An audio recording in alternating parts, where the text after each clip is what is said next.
August 1st, 1943, 0500 hours. Engines thunder across the desert airstrips of Benghazi, Libya. Dust clouds swirl as 177 massive B-24 Liberator bombers claw into the morning sky. Their target, the oil refineries at Ploesti, Romania, Hitler's most valuable fuel source.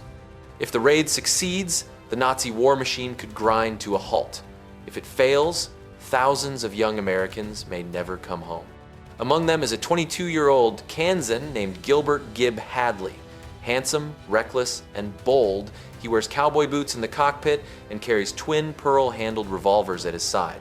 His bomber, proudly named Hadley's Harem, flies low over the Mediterranean, its crew joking nervously, unaware they are heading straight into one of the most heavily defended fortresses in Europe. By nightfall, the raid will be remembered as one of the bloodiest disasters in the history of the U.S. Army Air Corps. Dozens of bombers will be torn apart by flak, and hundreds of men will be killed or captured. And Hadley's harem will vanish without a trace, swallowed by the sea.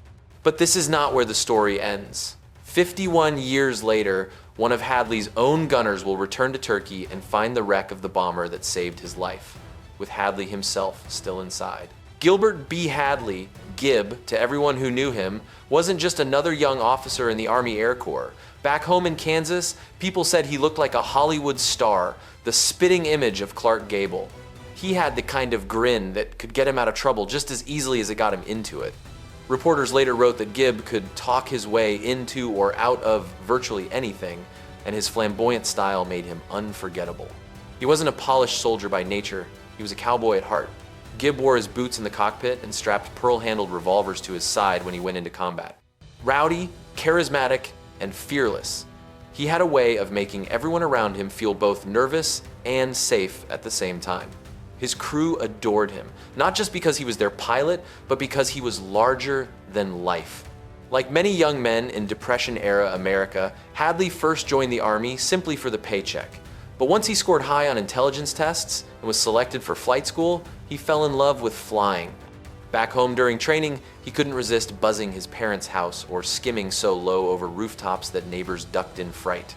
That reckless confidence would stay with him even when he took command of his own B-24. When he named his bomber Hadley's Harem, it was a wink to his swaggering personality. He even wanted to paint pin-up nudes on the fuselage, but the chaplain put a stop to that. Still, the name stuck. To Gib Hadley, this wasn't just a plane. It was his home, his stage, and his symbol of pride. On August 1st, 1943, Operation Tidal Wave began. It was a gamble, a massive daylight raid on the oil refineries at Ploesti, Romania. Those refineries supplied nearly 1/3 of all the fuel used by Nazi Germany. If America's heavy bombers could cripple them, the war in Europe might end much sooner. But from the very beginning, the plan was flawed. Intelligence officers had forbidden reconnaissance flights, fearing they might tip off the Germans. What the planners didn't know was that Ploesti was already one of the most heavily defended targets on the continent. Hundreds of anti-aircraft guns encircled the city, while German and Romanian fighter squadrons waited in the skies. Even worse, a mobile flak train roamed the valley, designed specifically to tear apart low-flying aircraft. At dawn on August 1st, 177 B-24 Liberator bombers lifted off from Benghazi, Libya. The B-24 crews were ordered to approach at treetop level just a few hundred feet off the ground to avoid radar detection. Instead of giving them an advantage, this turned the mission into a slaughter. The narrow valley leading into the refineries became a gauntlet of death. Flak batteries fired not just across their path, but down onto the bombers from higher ground. Planes that released their bombs first set the oil fields ablaze, forcing the waves behind them to fly straight into pillars of flame and black smoke. One navigator, Lieutenant Richard Britt, later recalled, "When we got there, it was just like an inferno. It was hot as hell." Over the target, when we saw all those planes go down, I just got a don't give a damn attitude. I didn't care if we went down or not. At least we'd be out of the misery. The results were devastating. Of the 177 bombers that took off from Libya that morning, only 93 made it back, and more than half of those were so badly damaged they never flew again. Out of 1,700 men, 532 were killed, wounded, captured, or simply never seen again. One pilot later admitted, "There wasn't a man among us who would ever be the same after that 14-hour mission to Ploesti." Colonel John R. Killer Kane, who received the Medal of Honor for his leadership that day, called it the worst catastrophe in the history of the Army Air Corps. And right in the middle of it all, flying dangerously low through the firestorm, was Hadley's Harem. As Hadley's Harem roared into the valley outside Ploesti, the crew could see the world around them turning into a furnace. Burning oil shot hundreds of feet into the air, smoke was so thick it blotted out the Sunday. Hadley flew so low that the belly of the bomber scraped treetops, sending branches and leaves whipping through the fuselage. His waist gunner, 19-year-old Leroy Newton, shouted over the intercom, "Quit trimming the hedges!" The laughter ended a second later. An 88mm shell slammed into the plexiglass nose, shaking the aircraft from end to end. The bombardier, Lieutenant Leon Storms, was killed instantly, his chest torn open. The navigator, Harold Tabikoff, slumped, bleeding, his arm shredded by shrapnel. Fire erupted from the No. 2 engine, leaving a trail of smoke and flame. Sergeant Russell Page, the flight engineer, remembered the bombs were still aboard. He raced to the bay and yanked the emergency release. The B-24 jolted upward as the tonnage fell away, buying the crew a slim chance at survival. Page quickly bandaged Tabikoff's arm, then dragged him to the flight deck. But the punishment wasn't over. Another shell ripped into the fuselage, buckling the frame into a V-shape and hurling Newton off his feet. Dizzy and half-blind, he staggered back to his gun and, in his confusion, opened fire on a flock of birds, mistaking them for enemy fighters. Hadley fought to keep the bomber level, weaving through smoke columns and falling wreckage. Around them, other liberators were burning alive in mid-air. One crew tried to climb desperately, buying their men a chance to jump, but the plane suddenly exploded, disintegrating into a fireball before Hadley's horrified crew. "It was the most horrible thing I had ever seen," recalled waist gunner Christopher Howlager years later. "It is stamped on my mind." Despite the chaos, Hadley refused to let go of the controls. With his co-pilot James Lindsay beside him, he coaxed the crippled B-24 south, leaving the burning refineries behind but flying straight into a new fight for survival. By the time Hadley's Harem staggered away from the target, it was a shattered wreck. 2 engines gone, hydraulics destroyed, gasoline leaking into the bomb bay, the plane was barely holding together.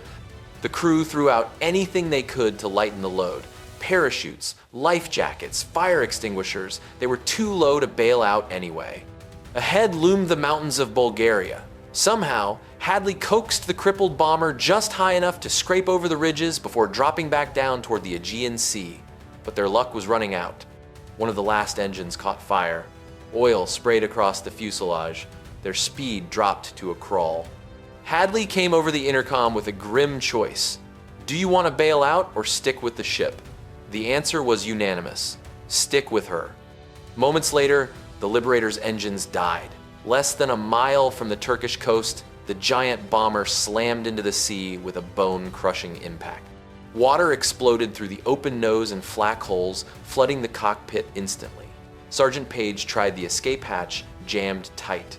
He saw Hadley and co-pilot Lindsay unstrap, desperately searching for a way out, but there was none. Within seconds, the cockpit was underwater.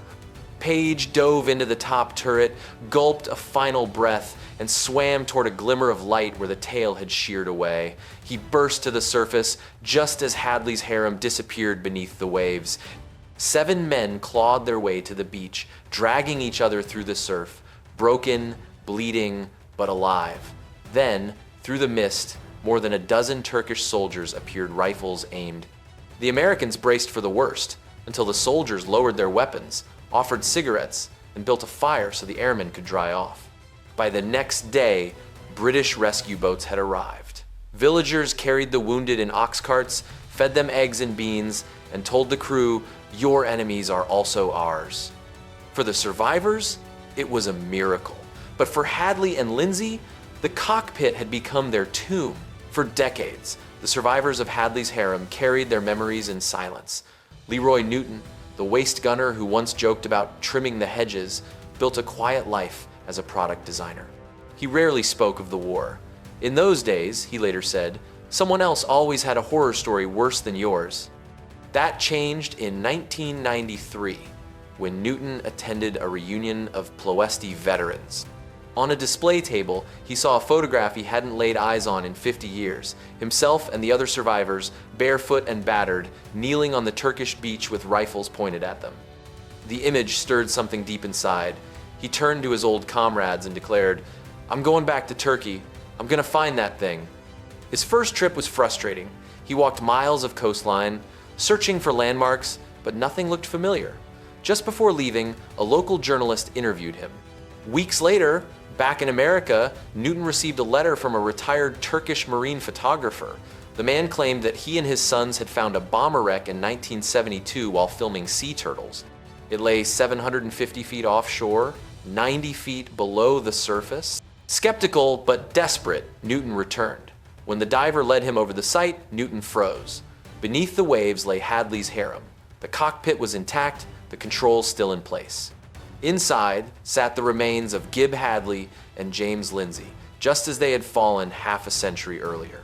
Around them were Hadley's personal effects, his cowboy boots, his pearl-handled revolvers, aviator sunglasses, even a 1943 nickel. For Newton, it was like meeting his commander all over again. "He gave me 50 more years of life," Newton said. "Finding him was my way of paying him back."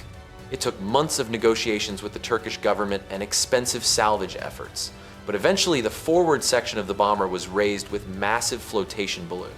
DNA confirmed the remains of Hadley and Lindsay. In 1997, both men were buried with full military honors in their hometowns 54 years after their final mission. The rest of the wreck remains preserved in the Rami M. Koç Museum in Istanbul, the only surviving aircraft of the 177 that flew to Ploesti that fateful morning. The story of Hadley's Harem is not just about a bomber lost in war.